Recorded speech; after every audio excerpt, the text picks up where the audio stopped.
Welcome to the deep dive. Today, we're diving deep into a truly monumental work, a book that has resonated with so many individuals, Women Who Run with the Wolves by Clarissa Pinkola Estés. Before we unpack this, let's talk a moment about our guide, Dr. Estés. She's not just an author, she's a Jungian psychoanalyst, a poet, and, crucially, a cantadora. Right. A keeper of old stories. That's key. Yeah. Steeped in these rich oral traditions from, well, all over the world. Exactly. And our mission, really, for this deep dive is to explore and try to understand this profound wild woman archetype she presents. She argues quite powerfully that the feminine instinctive nature has been sort of looted, driven back, and overbuilt over time, much like, endangered wildlife. So this book, it proposes a kind of psychic archaeological dig, a journey into our deepest selves to recover and restore women's most vital nature. So if you've ever felt that flagging vitality maybe, or a longing for something you can't quite put your finger on, this deep dive is definitely for you. We're going to try and uncover what this old knowing truly means. Hopefully some surprising facts and plenty of aha moments along the way. So let's start by unpacking this core idea, the wild woman archetype. She frames it as both endangered and absolutely essential. Estés draws this really powerful parallel, suggesting that the predation of wolves and women by those who misunderstand them is strikingly similar. It is striking, and it's compelling how she defines the wild woman. She describes her as the female soul, the actual source of the feminine, embodying all that is of instinct, of the worlds both seen and hidden. She is the life force, intuition itself, a farseer, a deep listener, a loyal heart. Wow. Yeah.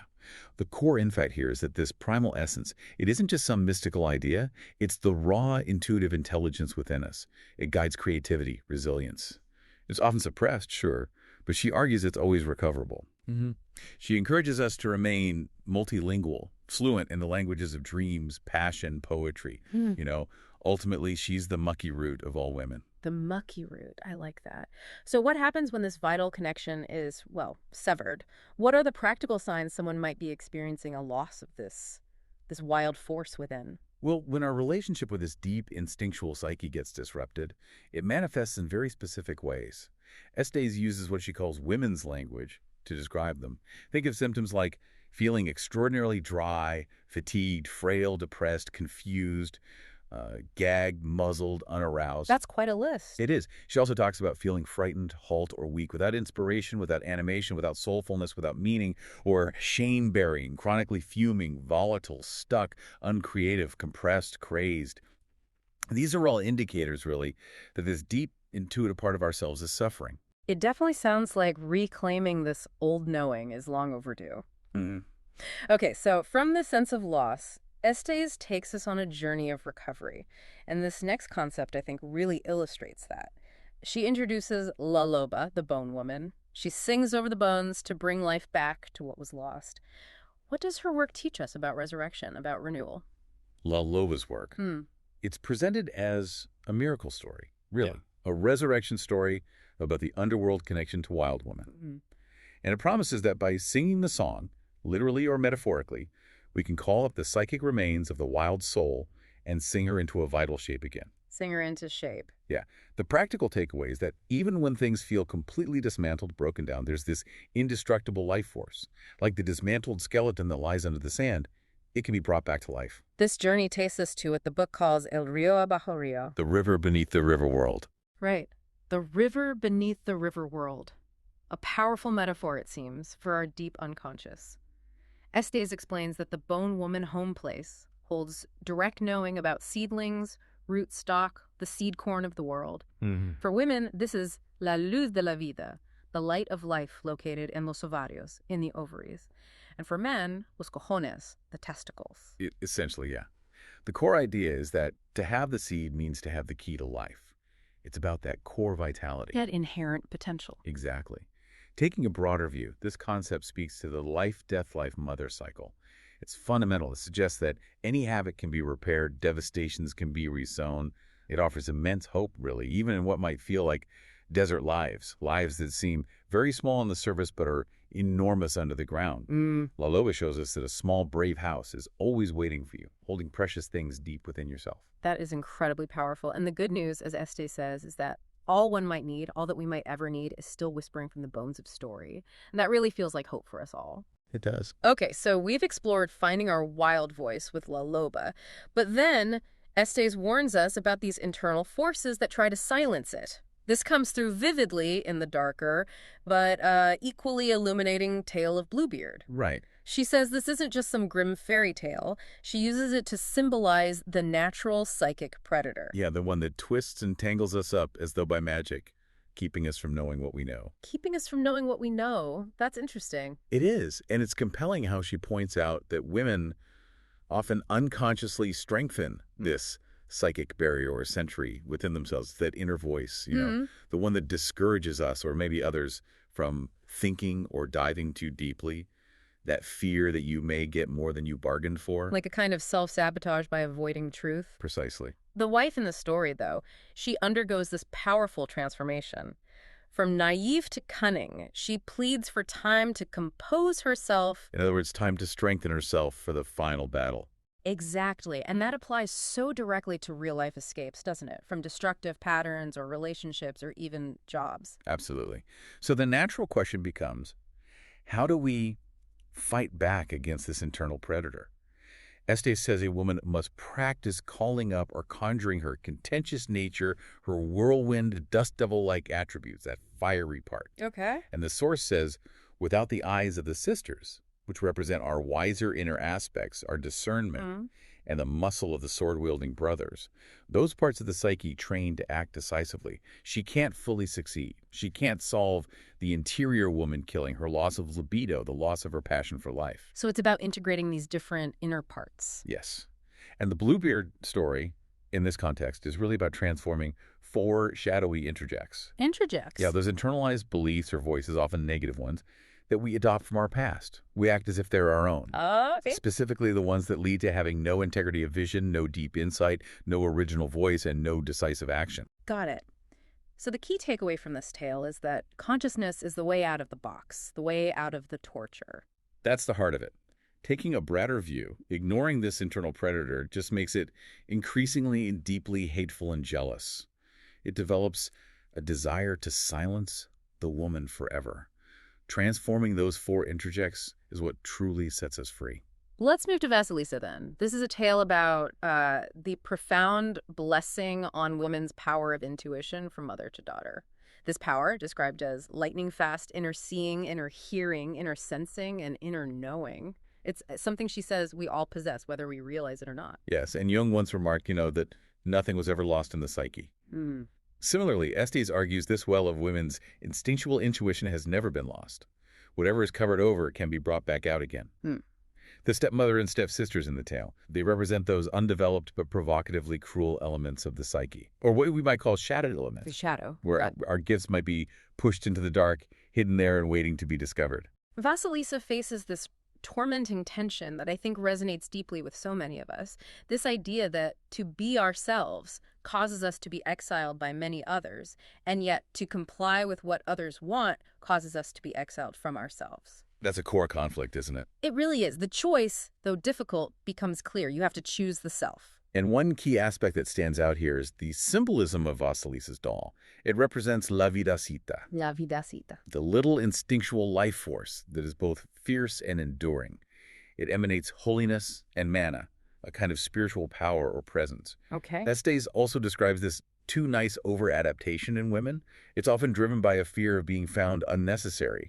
And in that state, they might inwardly gnash their teeth like brutes. The Yaga in their psyches was fighting for expression. The Yaga, Baba Yaga. Yes, that wild force fighting against suppression. And Baba Yaga herself is fascinating. She is. Estes points out that the word witch, much like wild, was once simply an appellation given to both old and young women healers. It derived from wit, meaning-wise. It's a powerful reclaiming of a word, absolutely. Taking a broader view, Baba Yaga, the ogress or witch, and other creatures or beings that cultures often find awful, these are often the very blessed things which women often need most to retrieve and bring to the surface from their own psyche. So the scary things hold the gifts. Often, yes. Even tasks like sweeping the hut in the yard become symbolic. They represent keeping one's psychic environment uncluttered, dedicating time for contemplation or soul work. Estes even proposes a kind of wolf Buddhism paradox. What is one is both, What is two makes three, what life shall die, what dies shall live. It's about embracing cycles and contradictions. That's deep. Okay, so Vasilisa receives a fiery skull on a stick from Baba Yaga. What does this ancestral knower, as Estes calls it, represent for you? Well, this skull light, it initiates her into a matrilineal legacy of knowing.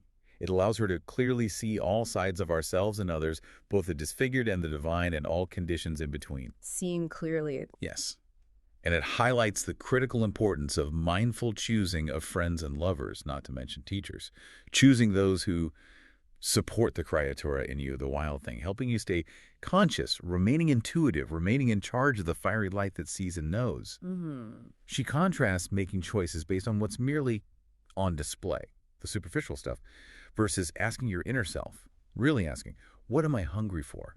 What do I long for? That's a crucial distinction. Okay, let's turn now to Manawi and what Estes calls an old secret about women, their natural duality. This tale speaks of two powerful feminine forces within a single woman that can seem paradoxical, like one side being cool and feeling tone while the other is more hot. Or one funny and the other bittersweet and wistful. Yes. It's about embracing that complexity. Right. And a truly insightful point here is Manawi's wildish task. His quest is to find her true names, her various natures, not to seize power over her, but to apprehend and comprehend the numinous substance from which she is made. To understand her depth. Exactly. To allow it to wash over him, amaze him, shock him, even spook him. And interestingly, he uses his own instinctual self, as symbolized by the dog, to accomplish it. The dog as instinct. Okay. Yeah. The book also talks about the bone on the road. What's that about? The bone on the road. It can be a favorite addiction or distraction, something that causes amnesia, making us forget our primary work, our soul's purpose. So it could be anything really, couldn't it? Endless scrolling, unhealthy habits. Anything that pulls us away from our core, yeah. Taking a broader view, Estes draws a fascinating parallel. The momentum of deep work is similar to sexual arousal. How so? In that it begins from ground zero, accelerates and plateaus, becomes sustained and intense, and if it's interrupted harshly, one must begin all over again. I see. That makes sense. And the dog in the story, fighting for its life to keep the names Manawi discovered, that symbolizes our need to fight for what we find dear, to fight to be serious about what we are about, fight to develop past our superficial spiritual motives, and crucially, to hold on to the deeper knowledge, fight to finish what we have begun. Fight to finish what we've begun. That resonates. And there's an even more fearsome duality to name, isn't there? Life and death. Indeed. So the natural question becomes, how do we reconcile with this fundamental reality? This leads us to Skeleton Woman. Skeleton Woman. She embodies the life-death-life nature, and she teaches that passion is not something to go get like a commodity. Right. Rather, it's something generated in cycles and given out.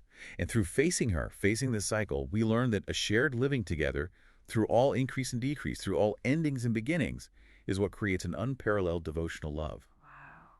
That's profound. It is. But the undeveloped ego, she warns, fears that if we admit the life-death-life nature into our lives, we will never be happy again. It prefers to avoid learning. But love. But love, Estes says, true love, comes from the wild soul. It embraces the whole cycle. This journey leads to something called the terror of the dreamer. What is that? It's a profound moment. It's when one begins to create by allowing oneself to feel and to bind up his own wounds. When he allows himself to see the self-destruction he has wrought by his loss of faith in the goodness of self. It's only by going to school in the bones of Skeleton Woman, by embracing the full cycle, that one becomes a knowing man or woman fully integrated and whole. Okay, moving from that intense duality of life and death, let's explore the theme of belonging. She uses the story of the ugly duckling. It's a familiar tale, but it takes on new meaning here, illustrating the suffering of a creature misunderstood, harassed, but also the enduring faith of a mother who saw its potential. Right. Taking a broader view, Estes highlights the most destructive cultural conditions for a woman to be born into and to live under. These are conditions that insist on obedience without consultation with one's soul, or force a woman to choose between soul and society, or wall off compassion for others. Those sound like the very pressures that can make us feel like ugly ducklings. Exactly. They foster that sense of not belonging. She also introduced the concept of a child mother or unmothered mother. What's that about? It's a psychological construct, she observes, where a woman takes on the aura of a child pretending to be a mother. Ah, This can lead to things like hypermomism, a kind of overcompensation in nurturing roles. And it weakens the instinctual ability to imagine what will happen in the future, that foresight. so the natural question becomes, how does one truly find their place, their flock, so to speak? Well, the ugly duckling syndrome can lead to knocking at the wrong doors even after one knows better. You keep seeking validation where you won't find it. Haven't we all? Those doors that cause you to feel the outcast all over again. But, she stresses, the innate instinct to rove until one finds what one needs is well intact within us. We have that inner compass. That's hopeful. And it's powerful that the swans in the story recognize the duckling as one of their own before he does. Yes, that's often true for those who have felt exiled or like outsiders. Others often see their true nature, their belonging, before they can see it themselves. Hmm. And one key aspect that stands out here is the process of acceptance. After finding their own psychic ground, their true community, exiled individuals are often terribly distrustful at first. They're asking, can I really sleep with both eyes closed now? Is this real? Understandable. Very. But eventually, these suspicions fall away, and the next stage of coming back to oneself begins. Acceptance of one's own unique beauty, that is, the wild soul from which we are made. Accepting the wild soul. And she adds a final warning, doesn't she, about the survivor identity. She does. While being a survivor can make a woman tough as beef jerky, as she puts it, holding on to that archetype exclusively begins to inhibit new development. Yeah. You get stuck. Right. Her advice is clear. Don't ever listen to the kindly-hearted. And if you've been called things like defiant, incorrigible, forward, cunning, insurgent, unruly, rebellious, You're on the right track. you're on the right track. Wild woman is close by. I love that. Okay, building on that idea of authenticity and self-acceptance, let's transition to what Estes calls the joyous body. She observes how wolves do not try to be what they are not. They live and play according to what and who and how they are, just pure being. Exactly. Taking a broader view, the wild nature would never advocate the torture of the body or flog the form in order to prove worth. That's cultural conditioning, not instinct. Mm-hmm. Instead, dynamic self-acceptance and self-esteem are what begins to change attitudes in the culture. It starts within. She shares this incredibly powerful personal story of seeing a woman dancing. Her body was emptied out by childbearing, but it radiated this heartbreaking vitality. She had fire in her loins and power in her haunches. Her body was animated from the inside. It's such a vivid image of embracing one's physical self, not for appearance, but as a conduit for life force. Animated from the inside. Beautiful. Now let's explore the red shoes. She uses this story to talk about self-preservation, right? And the dangers of leg traps, cages, and poison bait that can ensnare this joyous, authentic self. Precisely. So the natural question becomes, what is a feral woman in this specific context? Estes defines her as one who was once wild, then domesticated, and who has reverted back to a natural or untamed state. Okay. But now, having been tamed and then broken free, she's prone to too easily stepping into all manner of traps and poisons. Why? Because her cycles and protective systems have been tampered with. Her instincts are off. Ah, I see. The loss of the handmade red shoes in the story symbolizes the loss of a woman's self-designed life and passionate vitality. It's about taking on a too tame life, which leads to a loss of accurate perception. You can't see the traps. And we also see the dry-old woman, or the senescent force. What did that represent? That represents the rigid keeper of collective tradition. It's that inner or outer voice enforcing a behave yourself, don't make waves, don't think too hard, be a carbon copy, be nice mentality. That suffocating set of rules. Exactly. Yeah. And one key aspect that stands out here is how this leads to hambre del alma, Which means, famine of the soul. And when a woman is starved like this, she can go on a rampage of excesses. She uses Janis Joplin as an example, who was so starved she could no longer tell when enough was enough and developed shaky boundaries. that makes sense. This spiritual starvation can also lead to a shadow life, where creative energy gets diverted underground. The woman leads a strange double life, pretending one thing in daylight hours, acting another way when she gets a chance. Living a double life. It becomes clear then that normalizing the abnormal, accepting these traps and famines as just how things are, causes us to lose our power to flee, or even to lobby for the elements of soul and life we find most valuable. Yes, we lose our agency. We must understand that life is a great body that grows and diminishes, it ebbs and flows, and the ongoing work is to keep doing the work. Yeah. We can't expect issues to just stay solved forever. It's a continuous process. Always. This brings us beautifully to sealskin, soulskin, which sounds like a profound story about homing, returning to oneself. Oh. The seal itself is presented as a beautiful symbol for the wild soul, these peculiar creatures coming to land to breed and nurse, intensely devoted, then fiercely independent. It's a perfect metaphor. Taking a broader view, the lonely man in the tale, who represents the ego, steals the pelt, the sealskin, the soulskin, out of a deep hunger for soul. So the ego wants connection, too. Yes. The ego, though often crude in its methods, loves the light. It has its own yearning for a relationship with the soul, but its attempts often isolate us from our soul self and your cycles of returning to your soul home. It tries to possess rather than relate. Precisely. And this next insight is truly profound. The story reveals how astonishing truth or invaluable treasure is often discovered while groping in the dark. The dark night of the soul. Exactly. That descent is where the treasure is often found. So the natural question becomes, what is a medial being? Estés uses this term. Right.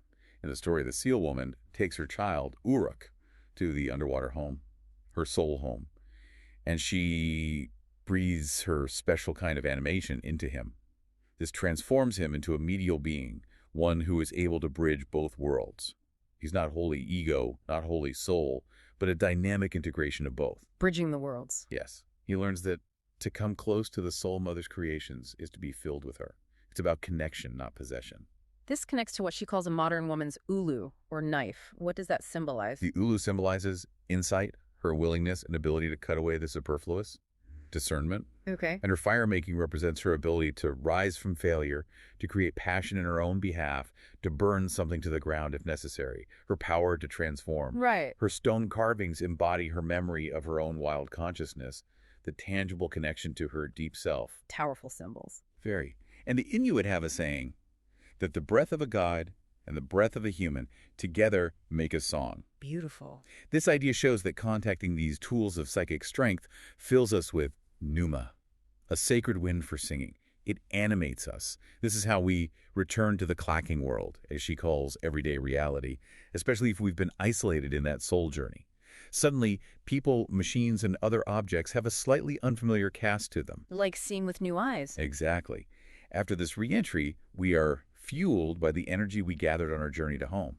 And we need to practice solitude then, to assess what needs less and what needs more, asking that from the instinctive self, not from the ego's perspective. Constant recalibration. Okay, we now turn to La Rona, the weeping woman. This is presented as a temblone, or shiver story. Designed, she says, to cause a shiver of awareness that leads to thoughtfulness, contemplation, and action concerning the destruction of the fertile feminine. Yes, it's meant to wake us up. And one key aspect that stands out here is the concept of the animus. Animus. That's the masculine principle within the feminine psyche in Jungian terms. Broadly, yes. Estés describes it here as a force that assists women in acting in their own behalf in the outer world. A kind of bridging man or merchant of soul within. Okay. And when a woman deflects sincere compliments about her creative life with phrases like, "Oh, this old thing," or "You must be out of your mind," that's a sign of injured animus. It indicates a kind of inner pollution of this assertive, world-facing energy. Interesting. So self-deprecation can be a symptom of a deeper injury? It can be, yes. This connects to the match girl, another tale she analyzes. The little match girl freezes from a lack of real people who warm us, who endorse and exalt our creativity. She needs her Alleluia chorus. Exactly, that external warmth and support. The match girl's fantasies of warmth, while poignant, are described as conversion angst. Conversion angst. Where unrealizable solutions like imagining warmth instead of seeking it burn precious energy, leaving her ultimately in the deep freeze. So the natural question becomes, if losing of energy is as it is nature, how do we respond constructively to that inevitable depletion or injury? That's the crucial question. The book tackles this issue of being stuck in old rage. It notes that while rage can initially be empowering, ongoing rage is a fire that burns her own primary energy. It consumes us from within. Right. So taking a broader view, Estés suggests it's better to ask rage to take a seat with us, have some tea, talk a while so we can find out what summoned this visitor, to dialogue with it, not just be consumed by it. Engage with it consciously. Yes. This is where we call the healer our wisest self, the farseer within. And the spirit bear is introduced here as a symbol of resurrection. The spirit pair. Awakening with new young. It's a profound metaphor for our lives, for return and increase coming from something that seemed deadened, new life from old wounds. That's hopeful. And the idea of descansos, those little white crosses you sometimes see by the roadway marking where someone died, what does that symbolize? Descansos, or resting places. They symbolize the need to practice strong boundaries, and by practicing firm and, when possible, generous responses. They mark a place where something ended, a point of impact, requiring a conscious response or boundary. A place of pause and decision. Exactly. And this leads naturally to forgiveness, which Estes describes not as forgetting or condoning, but as an act of creation. An act of creation. How so? It means to cease excluding the other, whether that's another person or a part of yourself. It includes ceasing to stiff aim, ignore, or act coldly toward.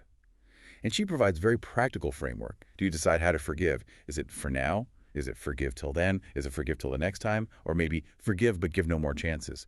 It's about conscious, active choice. We can control the narrative of forgiveness. Precisely. She also explores the concept of secrets, noting they often follow a tragic structure.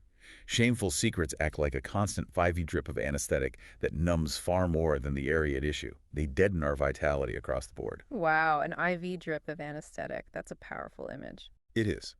But one key aspect that stands out here is that eventually, Canto Hondo, the deep song within us, and Hambre del Alma, the starved soul, they rise to the surface of the psyche and break out the necessary cry, the cry that frees. The cry that frees. The woman finds her voice then. And Estes affirms that woundings to the self, soul, and psyche through secrets and otherwise are part of most persons' lives. It's universal. Neither can the subsequent scarring be avoided. But there is help for these injuries, and absolutely there's healing. Absolutely, there's healing. That's crucial. Okay, as we bring this deep dive towards a close, it's just so clear how these stories, as Estes presents them, really imprint us with knowing simply by listening, by engaging with them. They really do seep in. So the natural question becomes, where does this whole journey lead? What's the larger pattern? The story of the handless maiden shows a path through these profound stages of transformation. First, dark dissolving. Right, shedding old patterns, letting things fall apart.